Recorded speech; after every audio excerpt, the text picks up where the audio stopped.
For me, politics is personal because in my lifetime, the defining moments in our country's history have been decided by elections. I have always seen free and fair elections as the cornerstone of a functioning society. There is no question I am partisan when it comes to politics because my experience as a boy growing up in the slums of Yorkshire taught me that if power is held by the few, the many will suffer a lifetime of misery. But my belief in democracy is so strong that I am able to respect all those who make the effort to have their voice and their convictions count, regardless of their political stripes. Also, you may think that even though you were promised free beer, you are going to pay for it because you have to listen to an old codger. But you won't, because I am not going to lecture you and hector you about the war dead from my generation who sacrificed their lives for democracy and freedom. I know every generation has a responsibility to their ancestors, to their contemporaries and their descendants. Moreover, I didn't come here to tell you that your generation doesn't have the same gumption as mine, because that would be a lie.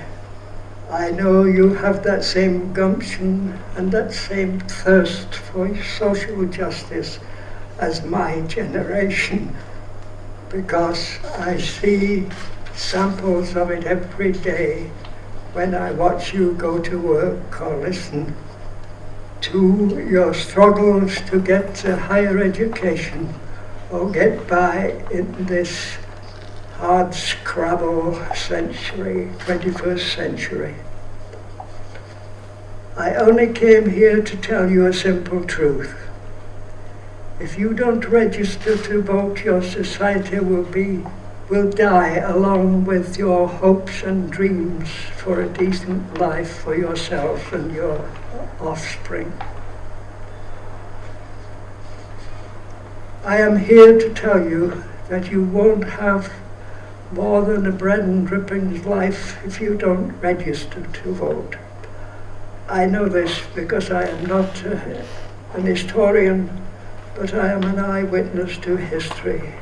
As I turned 92 last month, yes, I may be very old, but I can still remember what it was like to be young and live through austere times. In fact, I was around your age in the winter of 1945, as I was 22. World War II was in the fag end of its days, but there was still time for that conflagration to kill me or my friends before it was extinguished in May. I had been a member of the RAF since 1941, and aside from the Blitz, V1 and V2 attacks, my war had been relatively good. However, my luck was about to change as my unit was ordered to cross the channel and deploy to newly liberated Belgium, where we were to commandeer former Luftwaffe airfields and act as an air traffic control battalion just to the rear of combat. My unit and I landed in Ostend in late February, and by May we had travelled through devastated Belgium to emaciated Holland and into defeated and grim Germany, where the dead seemed to outnumber the living. During those months, when the armies of the world clashed on the land, the sea, and the air by day and night, I observed an endless torrent of displaced persons, concentration camp in victims, and homeless civilians struggle to survive on fresh-turned battlegrounds.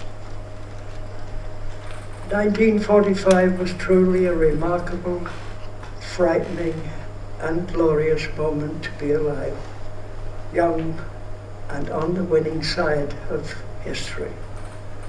I have never forgotten the devastation, the hunger, the misery that I witnessed while my RAF unit barreled through Europe as the struggle began between light and darkness reached its bloody end.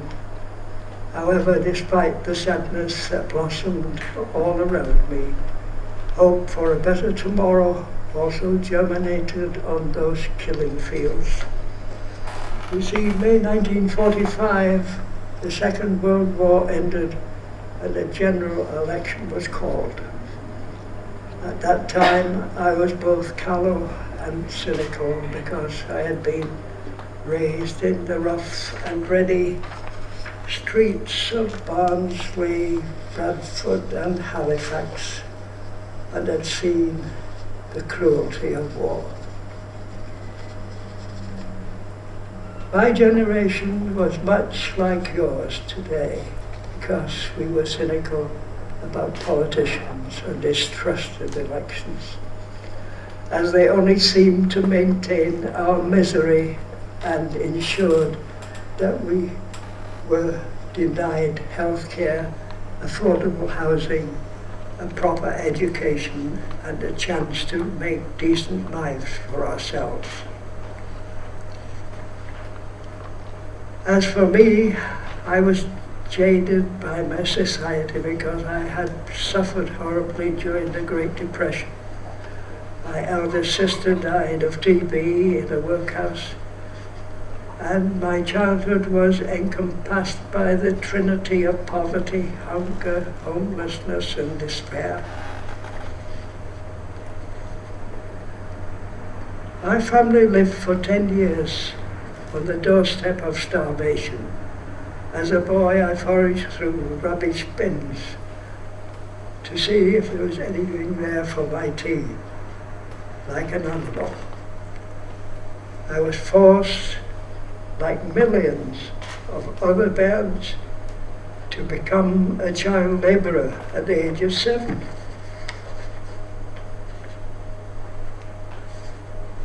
While children of the well-to-do played games, I worked a beer barrel and delivered ale down despair-filled streets.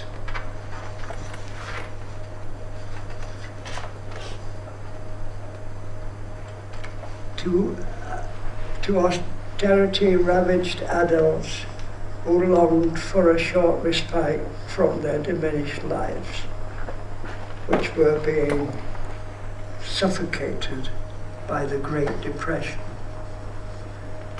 So at war's end, I was not going to be swayed by the words of politicians, because my mates would say, they all talk a load of bollocks.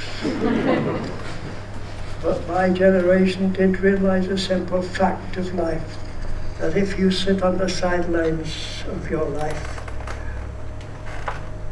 others will decide for you whether you win or lose.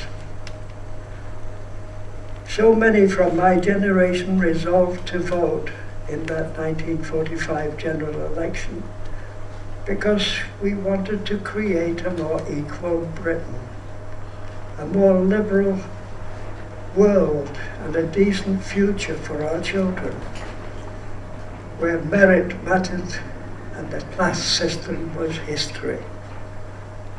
So when I voted for the first time, I Like most everyone else of my generation, I voted for the future.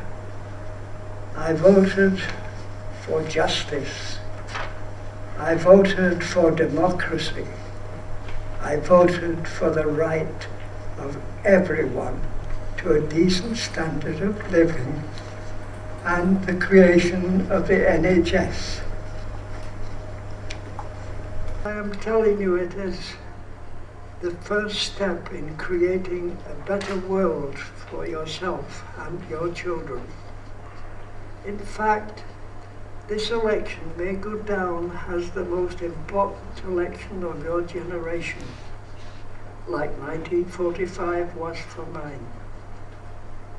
So it would be a great misfortune for your future and Britain's future to not participate in something that will make a difference for good or evil to your lives, regardless of your political beliefs, your personal beliefs or convictions. You must register to vote. Then you must go on election day and vote with your head, your heart, for a new tomorrow.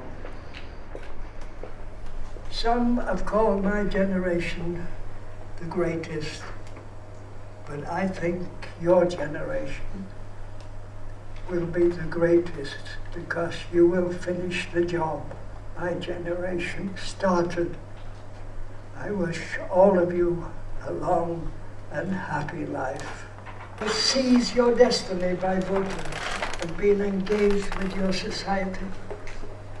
Please remember, for everyone's sake, no vote, no voice. This is the most important election since 1945. If you don't vote, your future will be handed to the 1% who do with as they like. And remember, austerity is not just about fixing the country's finances. It is about turning us into a Downton Abbey where the 99% serve the elite like indentured servants.